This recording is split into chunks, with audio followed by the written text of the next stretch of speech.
Start करते हैं। महाद्वीपीय प्रवाह सिद्धांत है क्या? देखिए भाई, वेगनर महोदय कोई भूआकृतिक विज्ञान से संबंधित नहीं है, ठीक है। वेगनर महोदय भौतिक भूगोल से संबंधित भूआकृतिक विज्ञान से संबंधित है ही नहीं। ये एक जलवायु शास्त्री थे वेगनर महोदय, यानी इनका काम जलवायु का अध्ययन करना था। ये जर्मनी के थे, जर्मनी के भूगोलवेत्ता थे, लेकिन ये भूआकृतिक विज्ञान से संबंधित नहीं थे। ये एक जलवायु शास्त्री थे।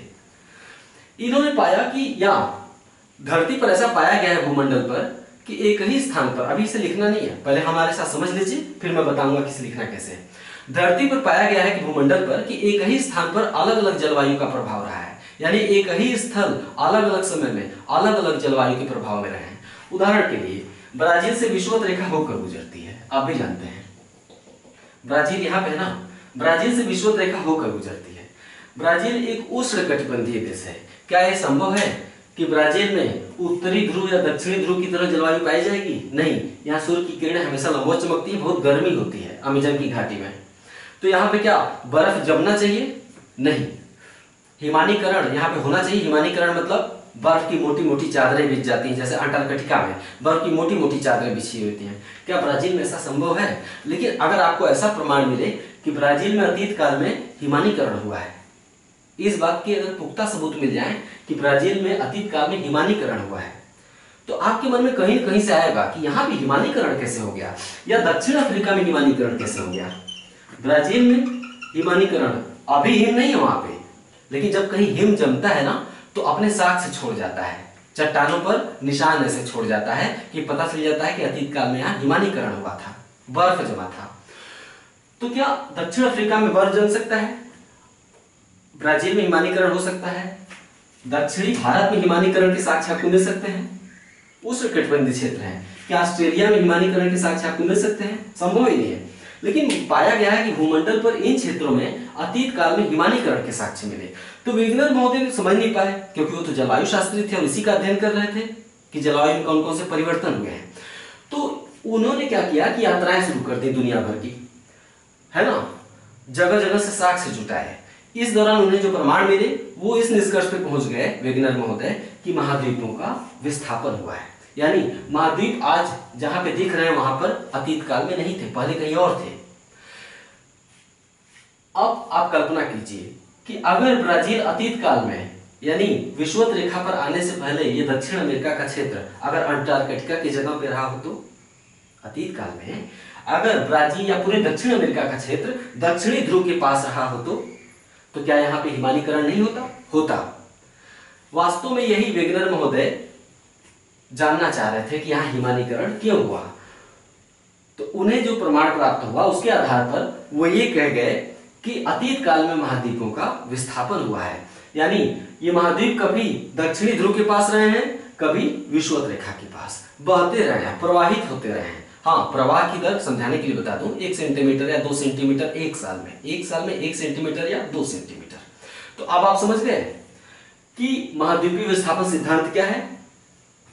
महाद्वीपों के प्रवाह से संबंधित एक सिद्धांत है ना। आइए इसका अध्ययन करते हैं। वेगनर महोदय ने महाद्वीपों के प्रवाह से संबंधित, आप जो बोलूंगा वही लिखना है। वेगनर महोदय ने महाद्वीपों के प्रवाह से संबंधित जिन सिद्धांतों को 1912 ईस्वी में प्रस्तुत किया उसे महाद्वीपीय विस्थापन सिद्धांत कहा जाता है। वेगनर महोदय मूलतः जर्मनी के जलवायु शास्त्री थे। वेगनर महोदय का संबंध भूआकृतिक विज्ञान से नहीं था, है ना। भूमंडल पर वेगनर महोदय के सामने मूलभूत समस्या जलवायु परिवर्तन की थी, है ना। ये एक जलवायु शास्त्री थे और इनकी मूल समस्या क्या थी? जलवायु परिवर्तन की थी, यानी जलवायु परिवर्तन का अध्ययन कर रहे थे। भूमंडल पर ऐसा पाया गया है, भूमंडल पर अनेक जगहों पर इस बात के प्रमाण मिलते हैं कि एक ही स्थल पर अलग अलग समयों में अलग अलग जलवायु का प्रभाव रहा है। भूमंडल पर अनेक क्षेत्रों में इस बात के प्रमाण मिले हैं कि एक ही स्थल अलग अलग समय में अलग अलग जलवायु के प्रभाव में रहे हैं, ठीक है। ऐसा मिलता है, ऐसा पाया गया है। तो वेगनर महोदय ने इसके कारणों की खोज शुरू की कि ऐसा क्यों हो कि ब्राजील में या दक्षिण अमेरिका में या प्रायद्वीपीय भारत में या ऑस्ट्रेलिया में ये हिमानीकरण के साक्ष्य क्यों मिले हैं, भूमंडल पर ऐसा पाया गया है। तो वेगनर महोदय ने इसकी कारणों की खोज करने के लिए दुनिया भर में यात्राएं शुरू की। इन यात्राओं के दौरान वेगनर महोदय का जो प्रमाण प्राप्त हुए, जो साक्ष्य प्राप्त हुए, उसके आधार पर वेगनर महोदय इस निष्कर्ष पर पहुंच गए कि महाद्वीपों का विस्थापन हुआ है। अर्थात महाद्वीप आज जिस अवस्थिति में दिखाई देते हैं, अतीत काल में उस अवस्थिति में नहीं थे। अतीत में महाद्वीपी क्षेत्र जो है, यानी जो महाद्वीप हैं, वो अतीत काल में कहीं और थे, यहां पर नहीं थे। यही कारण है कि हिमानीकरण के साक्ष्य मिलते हैं। अब वेगनर महोदय ने कहा क्या, इसे समझते हैं। वेगनर महोदय के अनुसार, अब ये व्याख्या कैसे कर रहे हैं, वेगनर महोदय के अनुसार कार्बोनिफेरस युग में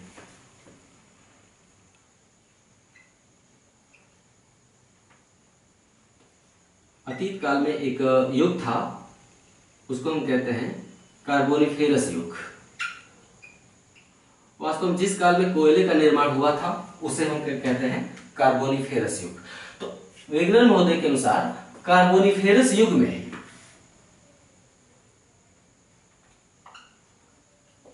समस्त स्थलखंड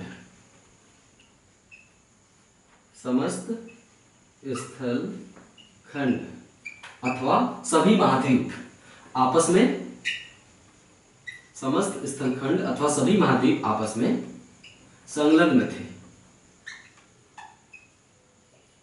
ठीक है, संलग्न थे अथवा आपस में जुड़े हुए थे, है ना। वेगनर महोदय के अनुसार कार्बोनिफेरस युग में समस्त स्थलखंड आपस में संलग्न थे और एक विशाल महाद्वीप का निर्माण करते थे। ये सभी महाद्वीप आपस में जुड़ जाएंगे तो एक विशाल महाद्वीप बन जाएगा। तो वेगनर महोदय के अनुसार कार्बोनिफेरस युग में समस्त स्थलखंड आपस में संलग्न थे और एक विशाल महाद्वीप का निर्माण करते थे। ये सब लिखना है, जिसे वेगनर महोदय ने पैंजिया नाम दिया है।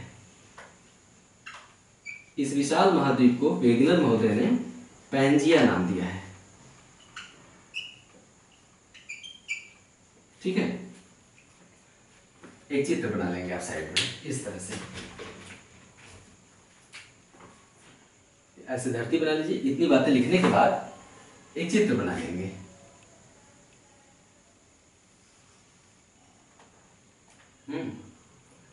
ऐसे, यह है धरती और यहां पर है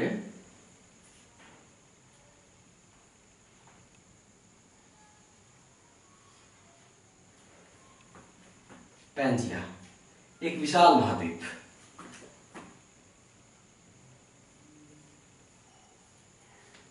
ये क्या है, पैंजिया है।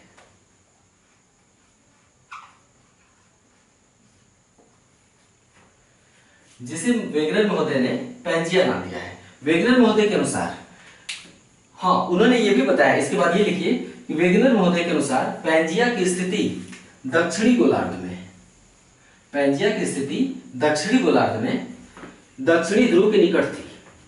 ठीक है, उनके अनुसार पैंजिया की अवस्थिति दक्षिणी गोलार्ध में दक्षिणी ध्रुव के निकट थी। वेगनर महोदय के अनुसार पैंजिया के चारों तरफ एक विशाल महासागर था। मतलब सारा, जब सभी महाद्वीप केवल एक में रहेंगे तो महासागर भी तो एक ही में रहेंगे ना, चारों तरफ एक ही महासागर था। तो इनके अनुसार पैंजिया के चारों तरफ एक विशाल महासागर था। इसे उन्होंने पैंथालासा नाम दिया है।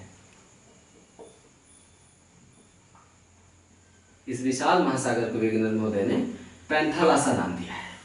यानी जो विशाल महाद्वीप है वो पैंजिया और जो विशाल महासागर है वो पैंथालासा। ठीक है,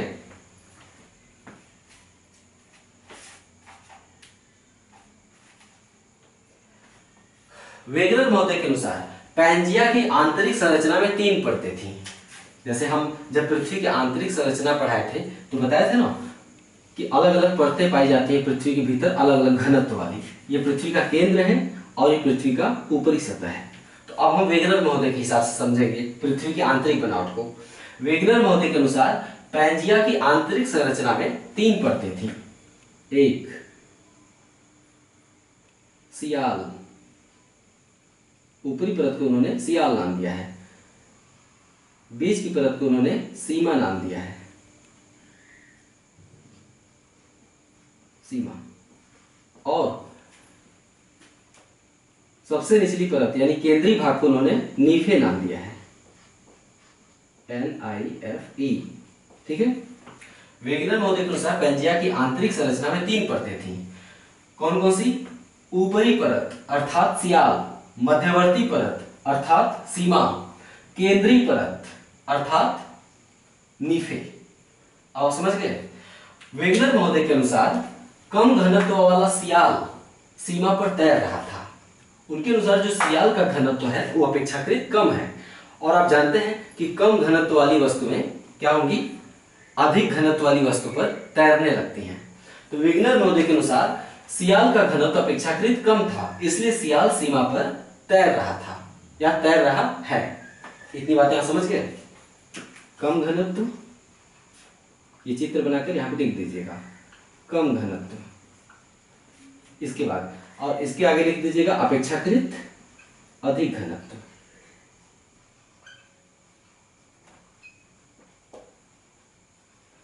अधिक घनत्व। ठीक है, इतनी बातें आपने देख ली। अब आगे देखिए, वेगनर महोदय के अनुसार पेंजिया का उत्तरी भाग, अब हम पेंजिया के उत्तरी भाग, ये उत्तर का भाग है पेंजिया का और ये दक्षिण का भाग है। वेगनर महोदय के अनुसार पेंजिया का उत्तरी भाग लारेशिया को प्रदर्शित करता था। किसको? लारेशिया। उत्तरी भाग लारेशिया को प्रदर्शित करता था और दक्षिणी भाग गोंडवाना लैंड को प्रदर्शित करता था।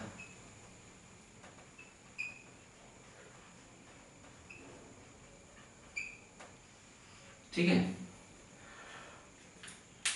वेगनर महोदय कहते हैं कि आगे चलकर पेंजिया का विखंडन हो गया, टूट गया। आगे चलकर पेंजिया टूट गया अर्थात उसका विखंडन हो गया, जिससे लारेशिया और गोंडवाना लैंड एक दूसरे से अलग हो गए। पेंजिया के विखंडन के चलते लारेशिया और गोंडवाना लैंड एक दूसरे से अलग हो गए। बीच वाला जो भाग है वो खाली हो गया, आप देख रहे हैं। तो उनके अनुसार आगे चलकर पेंजिया का विखंडन हो गया, जिसके परिणामस्वरूप लारेशिया और गोंडवाना लैंड एक दूसरे से अलग हो गए और बीच के भाग में टेथी सागर का विस्तार हो गया। यानी ये टूट गया तो जो चारों तरफ का महासागर है उसका जल इस बीच के भाग में प्रवेश कर जाएगा ना। महासागर है, अगर ये टूट जाएंगे तो इसका जल इस बीच के भाग में प्रवेश कर जाएगा, है ना। तो लारेशिया और गोंडवाना लैंड एक दूसरे से अलग हो गए और मध्य के भाग में टेथी सागर का विस्तार हो गया, यानी मध्य का भाग टेथी सागर के रूप में निर्मित हो गया। ठीक है, नेक्स्ट।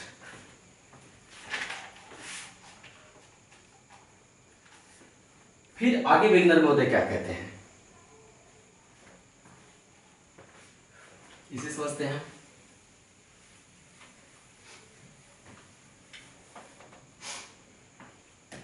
इसके बाद वेगनर महोदय कहते हैं कि पेंजिया में विखंडन के पश्चात इसमें 2 दिशाओं में प्रवाह प्रारंभ हुआ।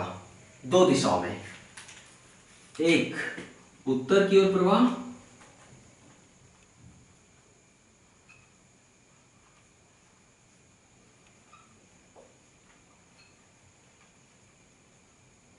उत्तर की ओर प्रवाह और दक्षिण की ओर प्रवाह।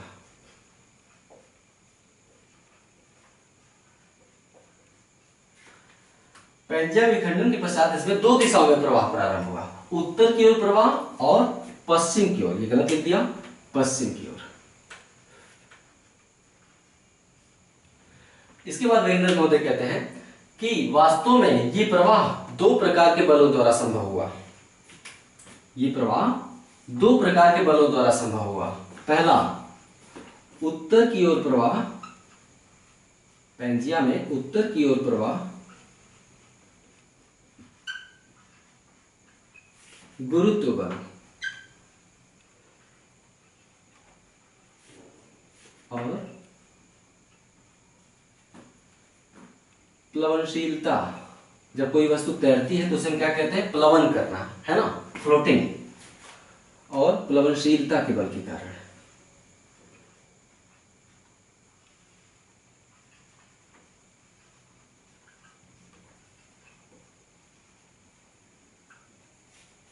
उत्तर की ओर प्रवाह, वेगनर महोदय कहते हैं कि यह प्रवाह दो प्रकार के बलों द्वारा संभव हुआ। उत्तर की ओर प्रवाह गुरुत्व बल और प्लवनशीलता के बल के कारण संभव हुआ, और पश्चिम की ओर प्रवाह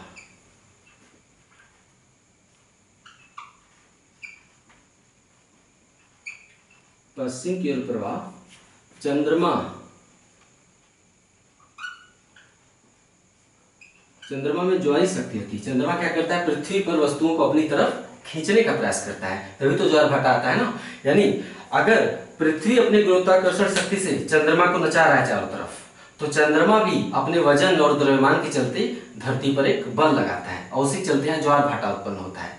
तो जिस तरह से चंद्रमा समुद्र पर बल लगाता है, तो समुद्री भाग वहां पर ऊपर उठ जाता है जहां चंद्रमा रहता है, तो उसका प्रभाव कुछ हद तक महाद्वीपों पर पड़ता होगा, ऐसा वेगनर महोदय ने कहा। समझाता हूं कैसे। पश्चिम की ओर प्रवाह चंद्रमा की ज्वारी शक्ति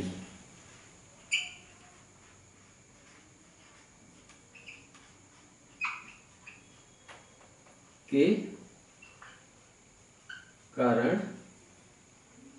संभव हुआ, क्योंकि अच्छा, चंद्रमा की ज्वारी शक्ति के चलते महाद्वीपों में पश्चिम की ओर प्रवाह कैसे हो जाएगा। उत्तर की ओर प्रवाह चलिए ठीक है, गुरुत्व बल और प्लवनशीलता के बल के कारण संभव हुआ। क्यों, यहां पर लिख लीजिएगा, उत्तर की ओर प्रवाह गुरुत्व बल और प्लवनशीलता के बल के कारण संभव हुआ। उत्तर मतलब इस दिशा में संभव हुआ। क्यों, क्योंकि कम घनत्व वाला सियाल सीमा पर तैर रहा है। क्योंकि कम घनत्व वाला सियाल सीमा पर तैर रहा है, यहां पे जोड़ लीजिएगा। अब दूसरे में आप लिखेंगे, दूसरा बल कौन सा है, पश्चिम की ओर प्रवाह चंद्रमा की ज्वारी शक्ति के कारण संभव हुआ, क्योंकि पृथ्वी, इसको लिख लीजिएगा, क्योंकि पृथ्वी पश्चिम से पूरब की ओर घूम रही है। धरती पश्चिम से पूरब की ओर घूम रही है, जिस कारण चंद्रमा की ज्वारी शक्ति से उत्पन्न घर्षण के कारण, चंद्रमा जब चीजों को अपनी ओर खींचता है धरती पर, तो महाद्वीपों पर एक बल लगता है, जिससे धरती तो पश्चिम की ओर घूमती रहती है, लेकिन महाद्वीप क्योंकि कम घनत्व वाला सियाल सीमा पर तैर रहा है, ध्यान दीजिएगा, कम घनत्व वाला जो सियाल है ऊपरी परत, वो सीमा पर तैरती हुई अवस्था में है। मतलब अगर उस पर कोई बल लगाया जाए तो महाद्वीप वहीं रह जाएगा, और धरती पश्चिम से पूरब की ओर घूमती है और घूमती ही रहेगी। समझ रहे हैं आप। तो उनका कहना था कि चंद्रमा की ज्वारी शक्ति के कारण पश्चिम की ओर प्रवाह संभव हुआ। क्यों, क्योंकि धरती पश्चिम से पूरब की ओर घूम रही है, और चंद्रमा की ज्वारी शक्ति से जनित घर्षण के कारण महाद्वीप पीछे छूट गए। धरती तो घूमती रही, और जबकि चंद्रमा महाद्वीपों पर एक ज्वारी शक्ति का बल लगाता रहा, जिससे महाद्वीपों पर एक घर्षण उत्पन्न हुआ, और महाद्वीप वहीं, मतलब महाद्वीपों की गति कम रह गई, और धरती उसी गति से घूमती रही। तो इससे क्या हो गया कि महाद्वीप पीछे छूट जाएंगे। यानी धरती कैसे घूम रही है, पश्चिम से पूरब की ओर घूम रही है। इससे क्या होगा कि अगर महाद्वीपों को कोई ताकत रोक ले, तो महाद्वीप पश्चिम की ओर प्रवाहित हो जाएंगे ना। सिंपल सी बात है। महाद्वीपों को अगर, धरती कैसे घूम रही है, पश्चिम से पूरब की ओर, अब अगर कोई ताकत महाद्वीपों को वहीं पे रोक ले या रोकने का प्रयास करे, तो धरती तो घूम जाएगी, जबकि महाद्वीप पश्चिम की ओर प्रवाहित हो जाएंगे। सिंपल सी बात है समझने की। भूगोल कल्पना का विषय है। छोटी छोटी कल्पनाएं जितनी बढ़िया करेंगे आप, भूगोल उतना ही बढ़िया समझ आएगा। तो पश्चिम की ओर प्रवाह चंद्रमा की ज्वारी शक्ति के कारण हुआ, क्योंकि धरती पश्चिम से पूरब की ओर घूम रही है, जिससे चंद्रमा द्वारा लगाए गए ज्वारी शक्ति के कारण जो घर्षण उत्पन्न हुआ, उससे महाद्वीप पीछे छूट गए। यह हो गया वेगनर महोदय के दो बल, जिससे महाद्वीपों का उत्तर की ओर प्रवाह हुआ और पश्चिम की ओर प्रवाह हुआ। अब आगे देखते हैं। तो उन्होंने ये प्रमाणित करने का प्रयास किया कि महाद्वीपों का प्रवाह हुआ है। यह प्रवाह दो तरह का हुआ है, उत्तर की ओर, पश्चिम की ओर। उत्तर की ओर का प्रवाह गुरुत्व बल और प्लवनशीलता के बल के कारण, और पश्चिम की ओर का प्रवाह चंद्रमा की ज्वारी शक्ति के कारण। वेगनर महोदय कहते हैं कि सबसे पहले लारेशिया का उत्तर की ओर प्रवाह हुआ। लारेशिया में क्या क्या आता है ये देख लेते हैं।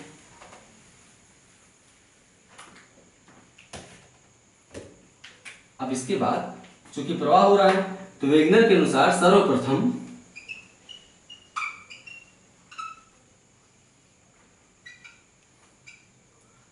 लारेशिया उत्तरी भाग, सर्वप्रथम उत्तरी भाग अर्थात लारेशिया, लारेशिया में ब्रैकेट में आप लिख दीजिएगा उत्तरी अमेरिका, यूरोप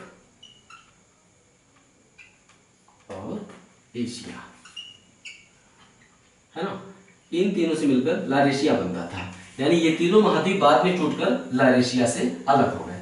लारेशिया ही टूटकर इन तीनों महाद्वीपों में बदल गया, उत्तरी अमेरिका, यूरोप और एशिया।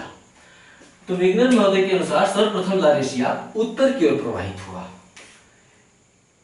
इसके बाद जुरैसिक युग में, वेगनर महोदय के अनुसार आगे चलकर जुरैसिक युग में लारेशिया और गोंडवाना लैंड का भी विखंडन हो गया। आगे चलकर जुरैसिक युग में लारेशिया और गोंडवाना लैंड का भी विखंडन हो गया। लारेशिया अर्थात उत्तर अमेरिका, यूरोप और एशिया, और गोंडवाना लैंड अर्थात दक्षिण अमेरिका, अफ्रीका, भारत और ऑस्ट्रेलिया। तो आगे चलकर जुरैसिक युग में लारेशिया और गोंडवाना लैंड का भी विखंडन हो जाता है ना। नेक्स्ट पॉइंट, ज्वारी बल के कारण दक्षिण अमेरिका, प्रायद्वीपीय भारत और ऑस्ट्रेलिया, ज्वारी बल के कारण दक्षिण अमेरिका, भारत और ऑस्ट्रेलिया गोंडवाना लैंड से अलग हो गए, और गोंडवाना लैंड का अवशेष भाग अफ्रीका के रूप में शेष रह जाता है। यानी आज भी अगर दक्षिण के महाद्वीपों को हम लें तो उसका सबसे बड़ा भाग कौन सा है? अफ्रीका है। तो आगे चलकर लारेशिया और गोंडवाना लैंड का भी विखंडन हो गया, और ज्वारी बल के चलते दक्षिण अमेरिका, भारत और ऑस्ट्रेलिया गोंडवाना लैंड से अलग हो गए, और गोंडवाना लैंड का अवशेष भाग अफ्रीका के रूप में शेष रह गया। नेक्स्ट पॉइंट,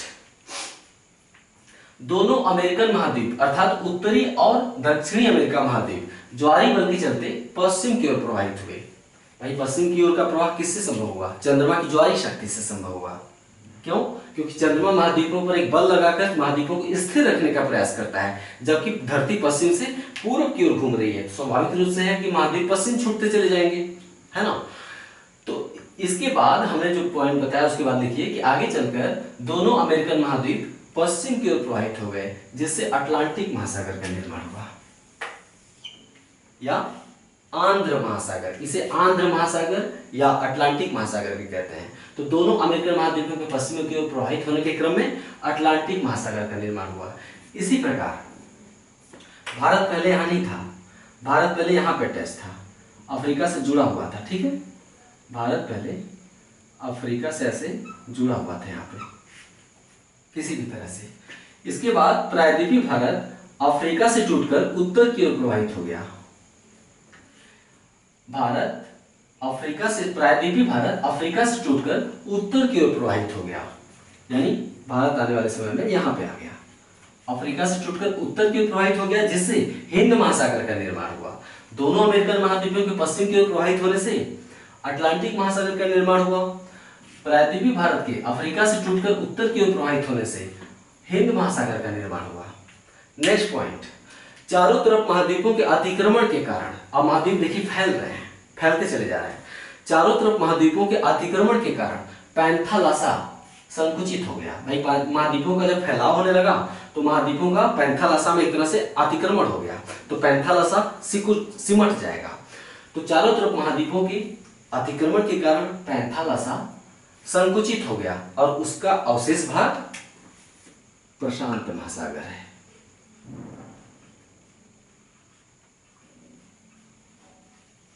उसका अवशेष भाग प्रशांत महासागर के रूप में दिखाई देता है।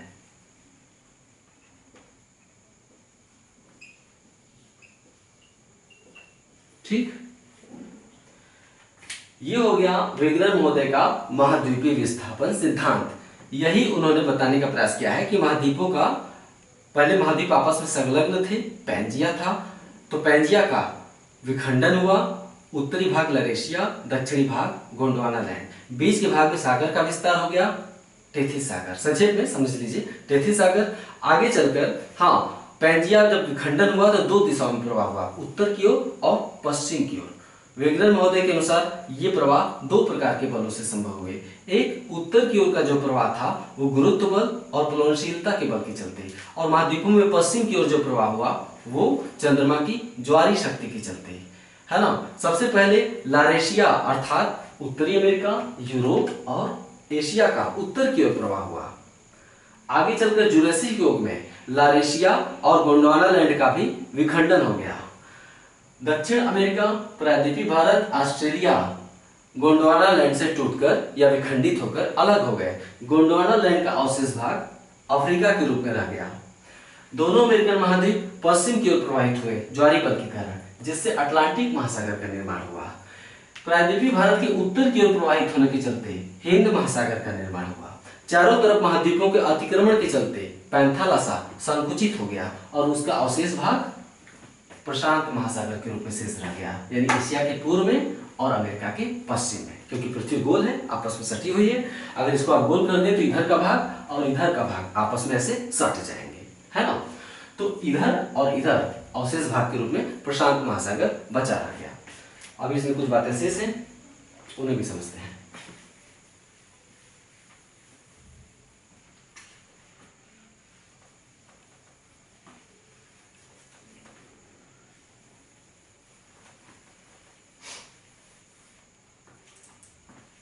अब वेगनर महोदय महाद्वीपों के विस्थापन को दर्शा रहे हैं, तो महाद्वीपों का विस्थापन सिर्फ दर्शाने से काम नहीं चल जाएगा, उसके साथ महाद्वीपों पे कौन कौन सी भूआकृतियां पाई जाती हैं उनकी व्याख्या उन्हें करनी होगी।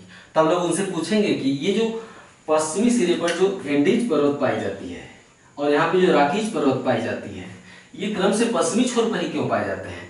तो वेगनर महोदय ने अपना जो सिद्धांत प्रस्तुत किया था उसके सहारे वलित पर्वतों की उत्पत्ति की व्याख्या की। उन्होंने बताने का प्रयास किया कि मैं जो सिद्धांत प्रस्तुत कर रहा हूं ये वलित पर्वतों की उत्पत्ति की व्याख्या करने में सक्षम है। साथ ही